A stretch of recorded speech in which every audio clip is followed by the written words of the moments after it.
इयम् आकाशवाणी। सम्प्रति वार्ताः श्रूयन्ताम्। प्रवाचकः कृष्णप्रसादोपाध्यायः।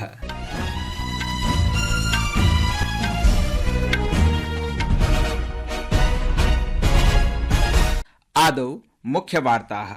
विदेशमन्त्रिणा जयशंकरेण टोक्यो नगरे क्वाड इति विदेशमन्त्रिणां सम्मेलनानन्तरं प्रोक्तं यत् क्वाड इति अन्यतमः संघः अस्ति यो हि भारतप्रशान्तमहासागरीय क्षेत्राय निर्बाध सुरक्षित सम्पन्नञ्च अवसराः प्रददाति।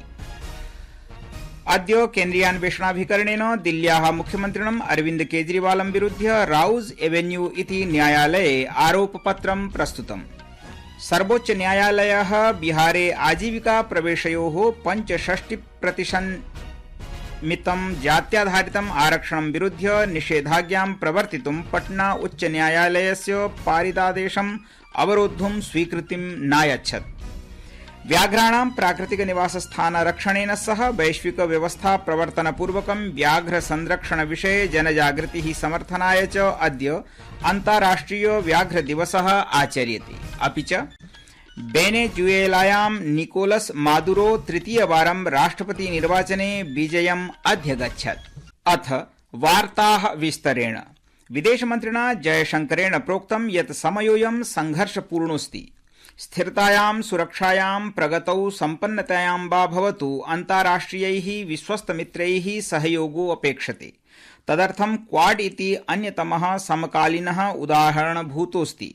श्री जयशंकरः क्वाड इति समूहान्तर्गतानां विदेशमन्त्रिणां सम्मेलनानन्तरं वार्ताहरैः सह सम्भाषयन् टोक्यो नगरे उक्तवान् यत् एतत् सन्तोषप्रदम् अस्ति यत् कियता गाम्भीर्येण व्यवस्थिततया च क्वाड इत्यनेन विदेशनीतयः अन्तर्निहिताः सन्तीति।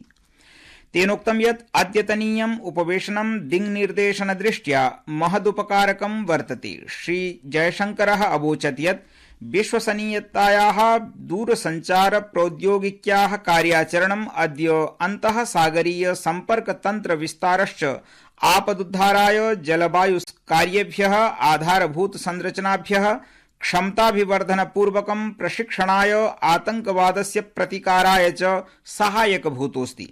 डॉ सुब्रह्मण्यम जयशंकरः टोक्यो नगरे क्वाड इत्यस्य विदेशमन्त्रिणां सम्मेलने स्वसमकक्षैः अमेरिका, ऑस्ट्रेलिया, जापानस्य च विदेशमन्त्रिभिः समम् आसीत्।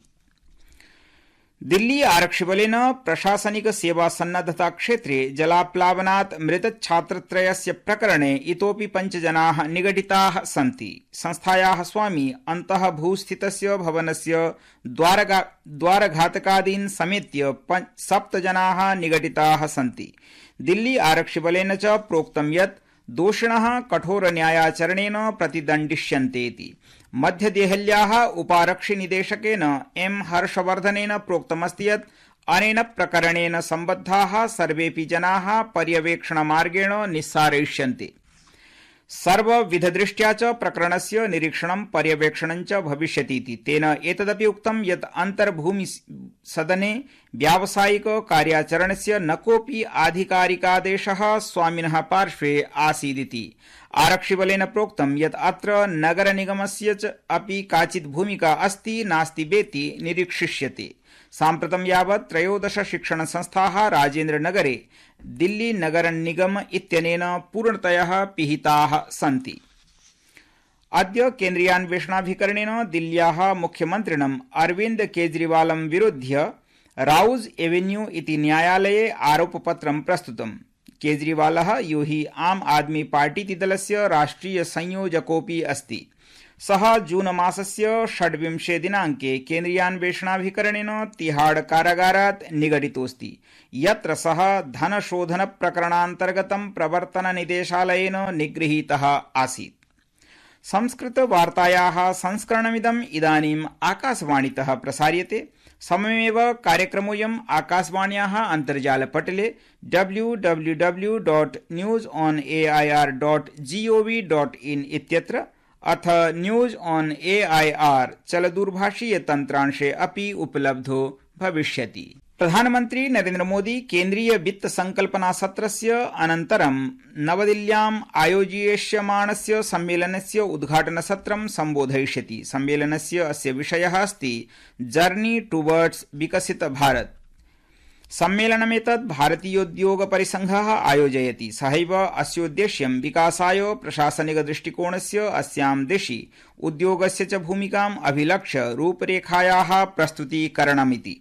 अस्मिन् सम्मेलने उद्योग सर्वकार राजनयिक समुदाय विशेषज्ञ समुदायान् अन्यजनान् चातिरिच्य सहस्राधिकाः प्रतिभागिनः सम्मिलिताः भविष्यन्ति।